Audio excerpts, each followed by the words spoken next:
Hello and welcome to my video on how to heal the story of your voice. Today I'm going to share with you a 4-step process that will help you heal the story of your voice. And there's a reason I'm using this phrase. I'm not saying how to heal your voice, but I'm saying how to heal the story of your voice, or the story that you have with your voice, because it is a story that you are holding onto at this moment in time as you're watching this video. Whether it is that you cannot speak with confidence, that you cannot project your voice, that you cannot sing with confidence, that you feel nervous or ashamed every time you step in front of people and want to say something or sing. So before we get into the video, let me introduce myself. My name is Sonja Nannon. I'm a voice and stage presence coach, and I guide my clients to feel more confident and more comfortable, more connected to their voice so they can share it with confidence. But before I get into these 4 steps, let me tell you first why it is so important that we heal this story. So in voice training, there is a lot of technique, a lot of learning how to project our voice, the breathing technique, how to support our voice from the diaphragm, how to shape our mouths in order to have a certain sound, which is all really valid and really good. And I've gone through years of vocal training. But since it has become my mission to help my clients feel more confident, share their voice, I noticed that knowing voice technique and feeling confident are not necessarily 2 things that go together. As I said, I have spent years training my voice, perfecting my voice, but it didn't make me feel more confident when it came to sharing my content, when it came to sharing my voice, when it came to singing. I felt confident about the technique, yes, but I didn't feel confident about me as a singer, about me as a speaker. So that's why I have created a different approach that is much more efficient and takes the whole person into account and not just the voice. And one big part in my own journey has been healing from things that I have been told as a child, from things that I got growing up through the media, through school, through university, through work experiences, through relationships, any place where you wanted to share your voice with confidence and were really joyful or really excited about something or really confident. And somebody said, no, that's not how you do it. Or no, you shouldn't be speaking. Or no, oh, that's embarrassing. You're embarrassing yourself. You're making a fool of yourself. Or that doesn't sound beautiful, especially for singing. That sounds horrible. Any of these experiences have left a scar in us. The voice is something very personal and something very intimate. So when people say things like that, it really hurts us. It can really leave a scar. It can be even traumatic. It can be a traumatic experience where we then, as we want to share our voice now as adults or older than when we were at that time, something is holding us back. Something inside our body is saying, no, this is not safe. And it's not, we cannot even put our finger on it anymore. We cannot say, this is why. We have internalized this. We have made it a part of our identity that this is not who I am. I'm not somebody who shares their voice confidently. I'm not somebody who sings, or I'm not somebody who has a beautiful voice, right? We have adopted this belief, and you can watch my video on limiting beliefs about that. But today I want to talk about voice healing.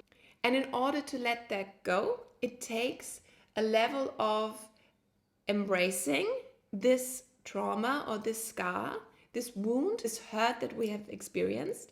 And I will guide you now through a 4-step process where you can actually heal that story, because you're holding on to that story. You keep repeating that story to yourself and you keep holding this alive. So in order for us to heal, we need to let it go. So that will be the last step of the 4 steps. But the first one is to become very conscious. And that is always the first step. If you watched my other processes, it's always, you have to be conscious. You have to be conscious generally, but you also have to be conscious of what it is that you're doing. And in order to become conscious, it's sometimes good to just sit down and write down everything, all the experiences that you've had with your voice.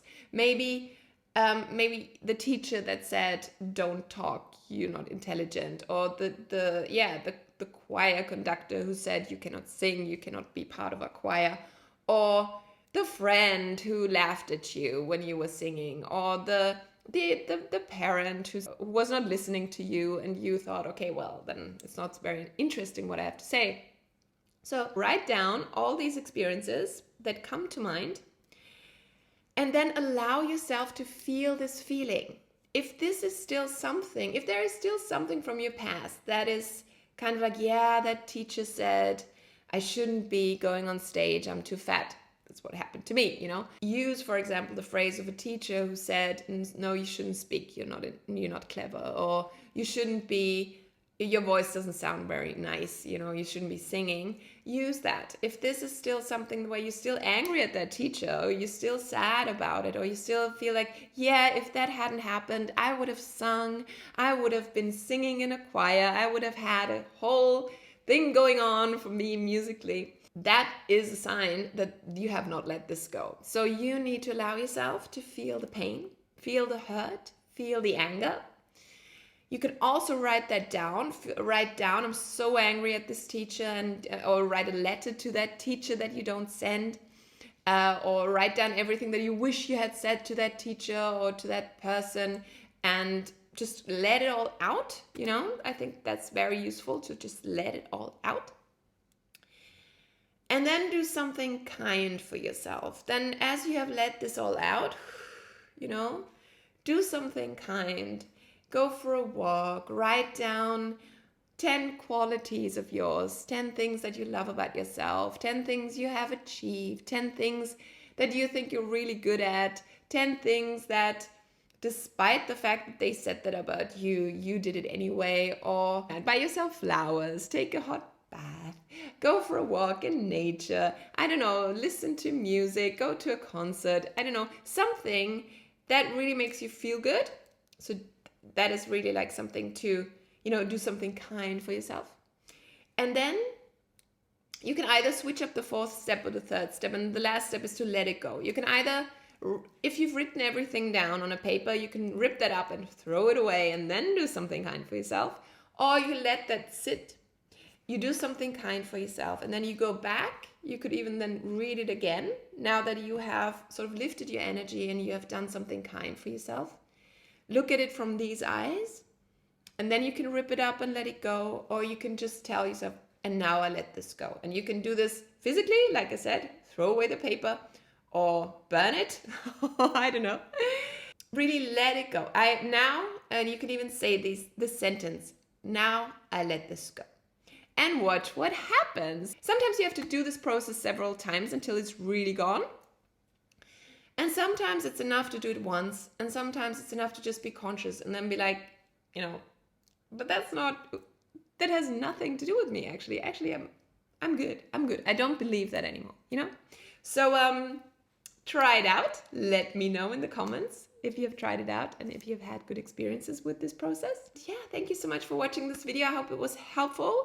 I hope you can heal the story of your voice, because our voice is such a magnificent tool that we can use to connect to ourselves and to connect to other people. If you like this video, give it a thumbs up. You can subscribe to my channel, and I look forward to seeing you in my next video, and I wish you a wonderful day.